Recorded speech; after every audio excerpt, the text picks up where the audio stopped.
Subscribe करें हमारे YouTube channel को और बेल आइकन को प्रेस करें हमारे लेटेस्ट वीडियोस को देखने के लिए।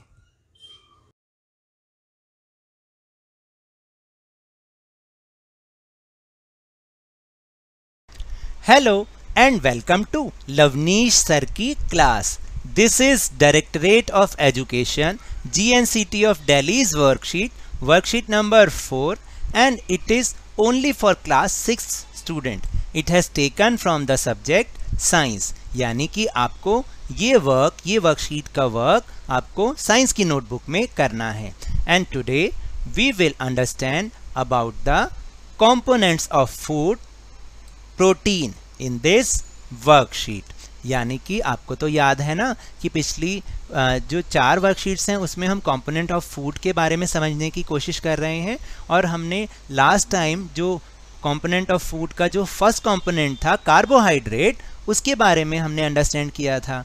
इस वर्कशीट में हम प्रोटीन के बारे में कुछ और बातों को जानेंगे. सो now let's start and understand with me. Children, in the last worksheet you read about carbohydrates and its test. प्यारे बच्चों, लास्ट वर्कशीट में आपने कार्बोहाइड्रेट और उसके टेस्ट के बारे में जाना था कि कैसे हम उसका टेस्ट करते हैं. Now in this worksheet you will be learning about proteins. इस वर्कशीट में अब हम किसके बारे में जानेंगे? प्रोटीन्स के बारे में जानेंगे. As you already know, proteins are the nutrients needed for growth and repair of body. और आप तो सब जानते हैं ना कि हमने वर्कशीट में पहले भी समझा है कि जो प्रोटीन होता है वो हमारी बॉडी की ग्रोथ के लिए बहुत ही ज़्यादा ज़रूरी न्यूट्रिएंट है. और जब हम कुछ काम करते हैं, जैसे ही हम कुछ काम करते हैं, तो जो हमारे टिश्यूज़ होते हैं उनमें टूट फूट होती रहती है, तो उनकी रिपेयर के लिए ये प्रोटीन्स बहुत ही ज़्यादा असेंशियल हैं. Do you remember the names of some food items which contain proteins? और क्या आपको याद है, क्योंकि पिछली वर्कशीट्स में हमने ये पढ़ा था कि कौन कौन से फूड आइटम में प्रोटीन्स होते हैं. तो जानते हो, जरा याद करके देखो, रिकॉल करके देखो उसको कि हमने कौन कौन से फूड आइटम पढ़े थे जिसमें प्रोटीन होता है. तो try to identify source of protein from the pictures and put right mark or check mark on the picture which shows a source of protein. तो here are some pictures given जिसमें आपको proteins के sources दे रखे हैं. बहुत सारे food item दे रखे हैं, प्रोटीन के सोर्सेज नहीं दे रखे, फूड आइटम्स दे रखे हैं. आपको उनमें से आइडेंटिफाई करना है कि इनमें से कौन कौन सा फूड आइटम प्रोटीन का सोर्स है. तो चलें मेरे साथ कोशिश करके देखें एक बार. देखिए, सबसे पहले यहाँ पर दे रखा है स्पिनिच. स्पिनिच में आप बताइए क्या प्रोटीन होता है?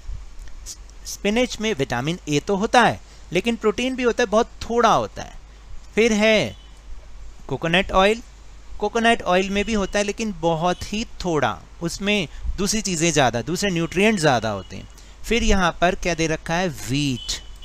वीट में तो कार्बोहाइड्रेट्स होते हैं. फिर इसके बाद दे रखा है चीज़. चीज़ में प्रोटीन बहुत ज़्यादा होता है, it is full of proteins. उसके बाद फिर ये एग, जो एग वाइट्स होते हैं, एग का वाइट वाला पोर्शन होता है, it is full of protein, तो हमें बहुत ज़्यादा खाना चाहिए. और इसके बाद ये क्या है? ग्राउंडनट यानी मूंगफली. मूंगफली भी बहुत ही रिच सोर्स है प्रोटीन के. तो समझे आप? तो इसमें से आपको कौन कौन से जो प्रोटीन के रिच सोर्स हैं वो है ग्राउंडनट, एग और चीज. समझे आप? So now let's understand what are the sources of protein. यानी प्रोटीन के सोर्सेज कौन कौन से हैं, चलिए इसके बारे में अब हम जानते हैं.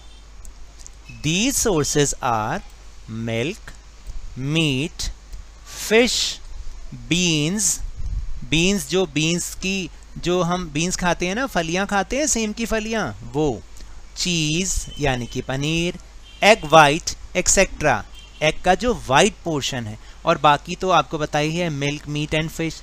ये सारे जितने भी फूड आइटम्स हैं ये it is these are rich of protein source, ये बहुत ज़्यादा इनमें प्रोटीन होता है। तो आप अपने शरीर की अच्छी ग्रोथ के लिए, अपनी बॉडी की अच्छी ग्रोथ के लिए इन सोर्सेज को अपने फूड आइटम्स में इंक्लूड करें, तभी आपकी बॉडी बिल्डअप बहुत अच्छा होगा, ठीक है।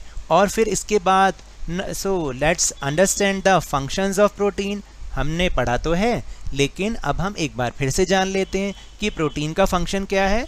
Protein is required for growth and repair of body cells. आपको पता है ना कि प्रोटीन क्यों जरूरी है। एक तो हमारी growth of the body, body की ग्रोथ के लिए, और रिपेयर ऑफ बॉडी सेल्स, यानी जब भी हम काम करते हैं तो हमारे बॉडी सेल्स में टूट फूट होती रहती है, तो उसको रिपेयर करने के लिए भी प्रोटीन बहुत ज़्यादा ज़रूरी है।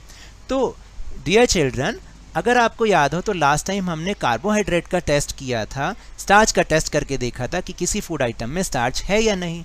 इस टाइम इस वर्कशीट में हम किसी फूड आइटम में प्रोटीन है या नहीं उसका टेस्ट करके देखेंगे। तो चलें और एक बार समझने की कोशिश करें। What are the steps of test of protein? First step is take a small quantity of smashed food item in a test tube and a few drops of water to it. सबसे पहले आपको एक food item लेना है जिसको आपने crush किया हो, स्मैश किया हो थोड़ी सी क्वांटिटी में, और एक टेस्ट ट्यूब में डालना है, और उसमें फ्यू ड्रॉप्स ऑफ वाटर भी इंक्लूड करनी है। Second step is after this add 2 drops of copper sulphate solution and 10 drops of caustic soda solution. आपको इसमें क्या करना है, 2 drops of copper sulphate solution के डालने हैं और कास्टिक सोडा सॉल्यूशन के 10 ड्रॉप्स इसमें मिक्स करने हैं। जितना लिखा है उतना ही, उससे ज़्यादा नहीं। Then the third step is then shake it well and let the test tube stand for few minutes. Stand for few minutes. तो आपको क्या करना है कि इसको बहुत अच्छे से शेक करना है और फिर टेस्ट ट्यूब को कुछ देर के लिए एज इट इज़ छोड़ देना है। Appearance of violet color indicates the presence of proteins in food item. यदि आपके फूड आइटम का कलर वायलेट हो जाता है, यानी जामनी रंग हो जाता है, तो आप समझेंगे कि उसमें प्रोटीन प्रेजेंट है। तो देखा कितना आसान है ना प्रोटीन का टेस्ट करना। तो ये तो थे वर्कशीट के topic. Now let's do our question answers. Take out your notebook, science notebook. Let us answer these questions. Question number 1 is name 2 foods rich in protein. 2 food item बताने हैं जिसमें प्रोटीन होता है। बहुत ही सिंपल है, eggs and cheese. Second question is write 2 sources of protein. आपको protein के 2 sources लिखने अभी हमने समझे थे, तो मैंने यहाँ पे 3 लिख दिए। आप इसमें से कोई 2 लिख सकते हैं, any 2 लिख सकते हैं। Answer is milk, meat and fish. Third question is what are the chemicals required to test protein? हमें प्रोटीन टेस्ट में कौन कौन से केमिकल की ज़रूरत होती है? बहुत सिंपल है, कॉपर सल्फेट सॉल्यूशन और कास्टिक सोडा सॉल्यूशन। फिर फोर्थ क्वेश्चन है what happens to our body system if we eat insufficient amount of protein? क्या होगा जब हम प्रोटीन को इनसफिशिएंट अमाउंट में लेंगे, यानी बहुत कम हम प्रोटीन लेंगे, तो हमारे बॉडी सिस्टम पर क्या इफेक्ट होगा? Answer is insufficient protein in your diet reduces lean body mass, muscle strength and function. इसका मतलब है कि अगर आप इनसफिशिएंट प्रोटीन को लेंगे अपनी डाइट में तो आप दुबले पतले हो जाएंगे, आपकी जो मसल स्ट्रेंथ है, काम करने की शक्ति है, वो भी कम हो जाएगी। Not consuming enough protein can also cause muscle cramping, weakness and soreness. और आपको पता है कि अगर आप कम प्रोटीन लेंगे तो क्या होगा, आपकी मसल में क्रैम्प्स पड़ते रहेंगे, जैसे बांटे आते रहते हैं, आपको कमज़ोरी महसूस होगी और गले में खराश भी रहेगी। Your body will take protein from muscle tissue and use it energy to support other vital body functions when protein is low.